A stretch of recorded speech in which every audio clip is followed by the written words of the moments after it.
こんにちは。そしてアッサラームアレイクン。シドニー在住の日本人ムスリマアヤです。この番組イスラムの扉では、改宗ムスリマの私アヤがイスラムの教えやリアルな暮らしについてゆるりとお届けします。ぜひ最後まで聞いていってください。皆さんイードムバラック、1ヶ月のラマダンお疲れ様でした。さてイード、先週末に終わってちょっと時間が経ちましたが、いかがお過ごしでしょうか。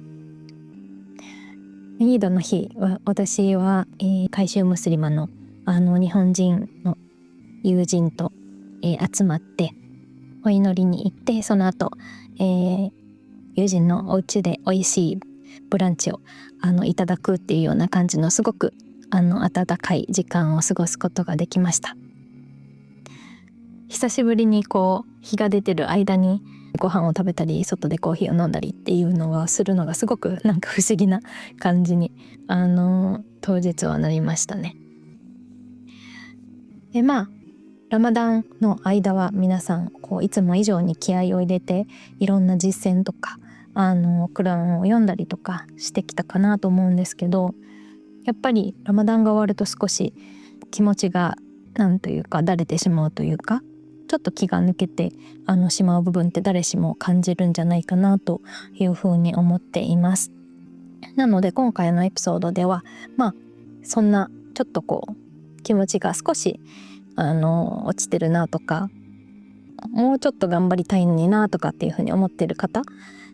私も含めて少しでもモチベーションになるようなお話ができたらなと思って、ちょっといつもよりなんていうんですかね、ラフな感じの内容になるかと思うんですけど、話していけたらなと思います。でまずそのラマダンの成果っていうのは、よくラマダンが終わった後にどういうふうに自分が行動するかによって、そのラマダンが神様に受け入れられていたのかどうかが分かるみたいな、そういうふうに聞くことも多いかなと思います。でとはいえラマダンが終わった後に少し気が抜けてしまうのって、人間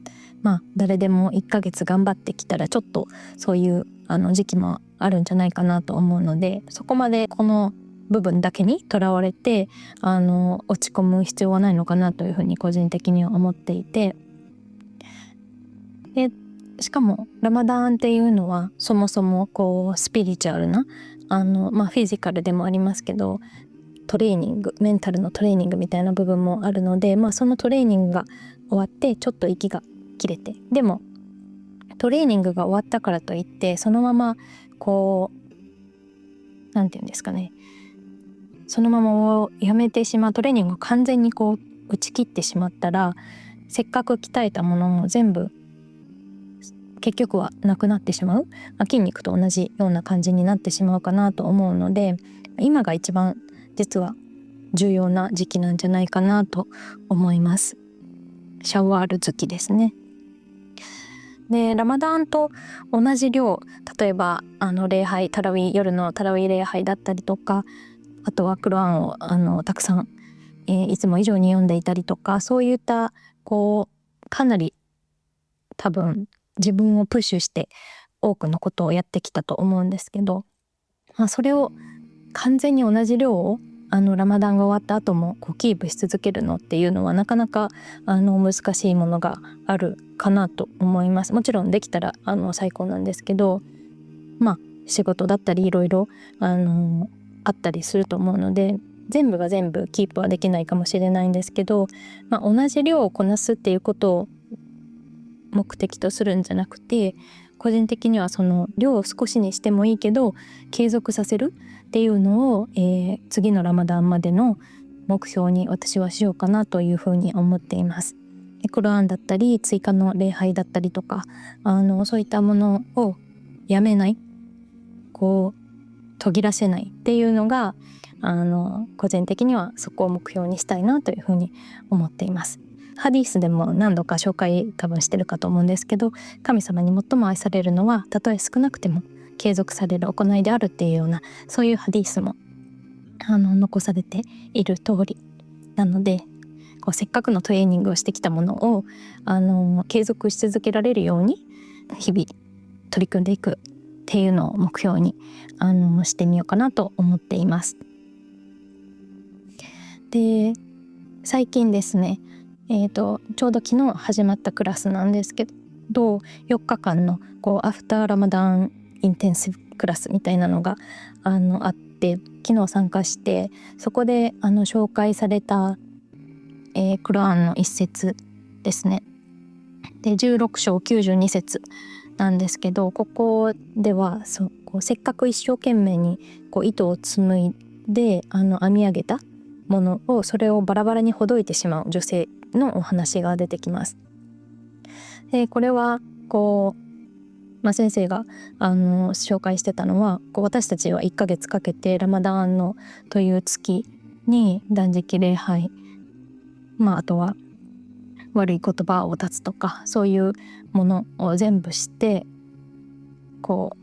ラマダンの中に編み物を完成させた。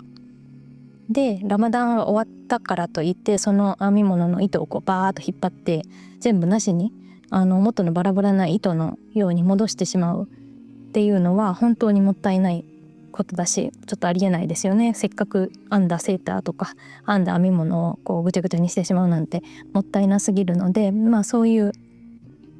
ことなのかなと思って、やっぱりせっかく頑張ったことを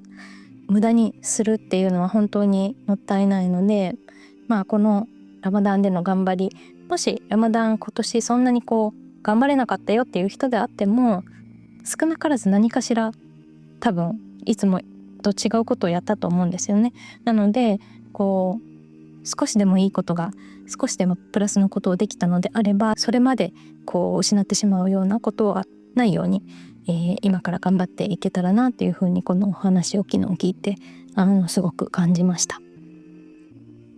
今年はあんまりうまく思っていたようにはいかなかったなとか、体調だったりとか仕事の関係だったりとか、ちょっと悔やまれる部分があった人もいらっしゃったかなと思います。で、私ももちろん過去にそういった年もあったのですごくわかるんですけど、サハーバ預言者ムハンマドの、教友たちはラマダンが終わった後の6ヶ月は自分のラマダンが受け入れられますようにっていうふうにお祈りをして、でその後の6ヶ月っていうのは次のラマダンを迎えられますようにっていうような準備をしていたというふうに言われます。ラマダンの1ヶ月の前後ずっとですね、1年間ずっとラマダンに向けていろいろと準備をしていたということですね。つまりラマダンっていうのは1ヶ月のイベントじゃなくって、1年を通したサイクルであって、でラマダンに向けて頑張ることで他の月もより良い他の月だったり他の日々もより良い日々を過ごせる。そしてゆくゆくは、天国に行けるようにっていうようなことですよね。なので今年そんなにうまくいかなかったなっていうふうに思う方がいらっしゃったとしても、もちろんうまく今までよりうまくできたなというような人も同じなんですけど、次のラマダンまで今から少しずつ積み重ねていくみたいな、そういうふうな心構えをしていけばきっと来年のラマダンは今年よりもより良い充実したものになるんじゃないかなというふうに思います。まず来年のラマダンまで命がありますようにっていうようなところなんですけど、はいということですね。で、あと最後に皆さんご存知ムスリムの方はご存知の方が多いと思うんですけれども、今ラマダン月が終わってシャワール月に入りましたけれども、このシャワール月は6日間の断食をすると、ラマダンを終えてラマダンの断食をした人で、シャワール月に6日間の断食をすると、なんと1年分断食したのと同じ報酬がもらえるというふうに言われています。でこのラマダンっていうのはすごく不思議なというか、やっぱり特別な力が神様だったり、あとはそのコミュニティがみんなが頑張ってるっていうのもあって、すごく断食が普段の月よりは簡単にできるんですよね。でもそうじゃないシャワール月に6日間の断食をするって結構なハードルかなと私は毎年感じているんですが、今年はちょっと私も頑張って6日間の断食をしたいなというふうに思っているので、もし考えている人は、一緒に頑張りましょ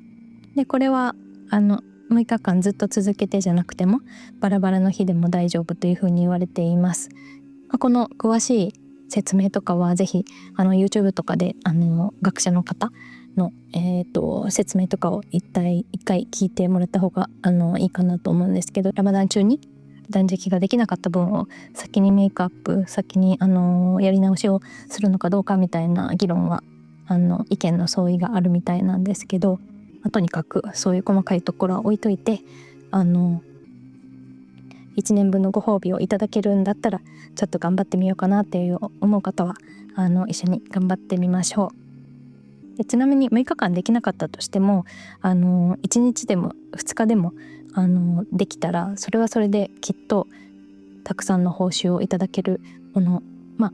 トライしたっていうところと、意図ですね、ニーヤが大事かなと思うので、もし6日間ちょっときついかもしれないなっていう方がいらっしゃったとしても、月曜日と木曜日のスンナのファスティングと同じような感じでまずは1日でも2日でもやってみるっていうのでも全然スタートとしてはいいんじゃないかなと、思っています。はい、ということで、今回は、ラマダン自体はラマダン月っていうのは終わったんですけど、これから、今からがすごく重要、トレーニングをした後の自分が重要っていうところと、せっかくのトレーニングをしたので、そのトレーニングを無駄にしないようにこれから少しでも継続的な良いアクションを取っていけたらなということで、いろいろお話ししてきました。最後まで聞いてくださって本当にありがとうございます。よろしければ、ぜひ番組のフォローだったりレビューをいただけると幸いです。ではまた次のエピソードでお会いしましょう。アッサラームアレイクム、あなたに平安がありますように。